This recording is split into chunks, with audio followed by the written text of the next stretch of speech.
महाराष्ट्राचा आवाज आपल्या हक्काचा। कल्याणमध्ये अल्पवयीन मुलीवर अत्याचार करून हत्या केल्यानंतर पोलीस ॲक्शन मोडवर आले।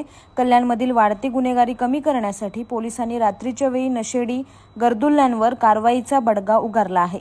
यावेळी डीसीपी अतुल झेंडे हे ऑन द फील्ड रस्त्यावर उतरून गर्दुल्ल्यांना झोडपून काढत आहे। यानंतर नशेखोर तरुणांची धिंड देखील काढली। त्यानंतर विठलवाडी रेल्वे स्टेशन परिसरात कानाला पकडून बैठका काढण्यास लावल्या आहेत।